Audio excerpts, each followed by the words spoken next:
Hi, everyone. I am here today with Cheryle Lerch. She is the Assistant Director of Literacy in FBISD in Sugar Land, Texas.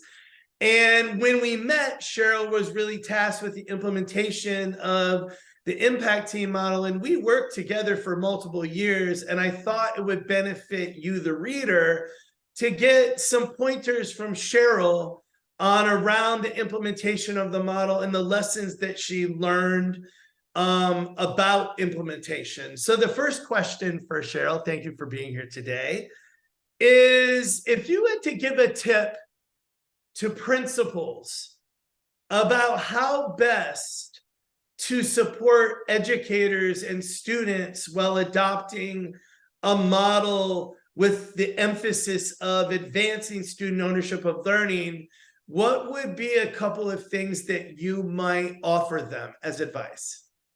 Sure. In working with leaders and implementing the impact team model, I found that it's best when school administrators or even district administrators are sitting at the table with those teachers, trying it out with them. Be the ones that roll up your sleeves, but don't be the ones that dominate. So, kind of that equal partner in learning when administrators are either the ones doing everything and saying, do this, now do this, now do this. There's no shared ownership. On the flip side, when leaders are just, let me just sit back, see how y'all do it, and I'll just be back here listening and observing. There's also that kind of notion in the room of they're constantly watching me, either to watch me fail or to give me feedback on something. So sit at the table with the teams. Don't be the first to talk, but engage in that collaborative conversation with them. Ask the questions that you have about the work that's sitting in front of you. That would Yeah. be probably my biggest tip. I think that's really good advice because we talk in this new edition about how do we balance power, not only in our classrooms and being partners with kids in the learning, but if we're talking about balancing power, that means balancing power as a leader too, and allowing teachers to lead and allowing them the wiggle room to actually flex their agency. So what I Yeah, hear you saying, it is a balance. yeah, Right? absolutely. And it's not easy in the very beginning to have that balance. But what is the way that an administrator, what evidence would an administrator use to help them be better balanced? Like, what are some of the things that they could watch out for Mhm. to know that, hey, if I'm being a little bit too top down or if I'm being a little bit too loosey goosey, like what are the things that they can maybe, like what would there be success criteria maybe be? What are the look fors, what would the look fors be for a principal or a central office administrator? I definitely would be looking for like who's leading the conversation in those impact teams sessions or those PLC sessions. Yeah. Um, so are they teachers that are leading and saying, okay, guys, I have this assessment, we've all given it. Let's start talking about it together. And is that a teacher doing that, or is it some other support staff or even you, right? Yeah. Um, and I'd also listen for the complete silence. So you and I have talked a lot about those 5 sources of efficacy. I know that's in this book as well. Yeah. But listening for some of those key things of, do I need to highlight a mastery moment of saying, hey, you guys did this, Right. so that they Right. can feel successful?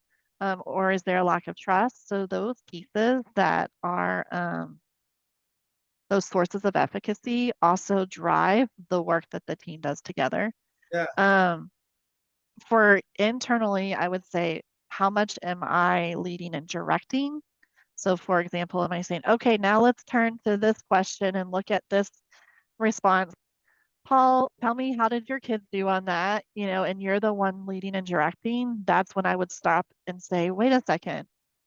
Hey, Yeah. Paul, why don't you lead the next question? You know? Yeah. Yeah. Yeah. Yeah. So what I'm really hearing you say is for a leader being more reflective on Yeah. the actions and the things that they're doing, and are those actions stifling teacher leadership?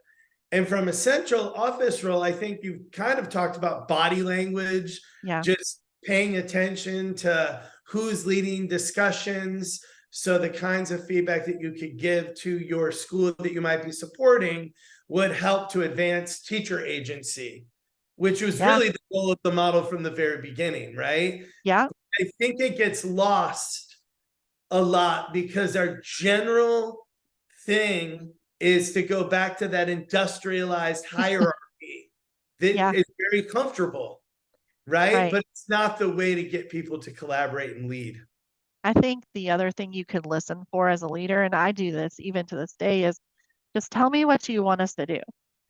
And that's when I know that they don't have a lot of efficacy or agency, like you said. Yeah. They're just And waiting. and and that's a big red flag to me of, oh, well, let me ask them the question. Well, what do you think we should do? And Yeah. start shifting that conversation That's to a this is signal what we for me thought. too. When I see a team in that place, I'm like, okay, how do we get them to slowly move to making the decisions and taking Yeah, ownership of the decisions, regardless of which way they fall, that's knowing right. that we're going to get another opportunity, right? To Yeah. figure this out. Yeah, that makes a lot of sense.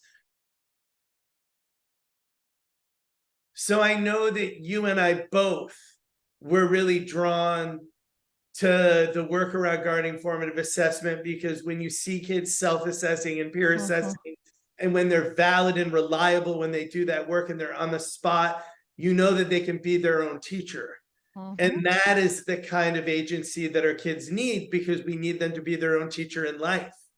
Yeah. What are the things or advice that you could give to systems that are really trying to grow that within their system? Because I know that is still Hmm. really important in Fort Bend.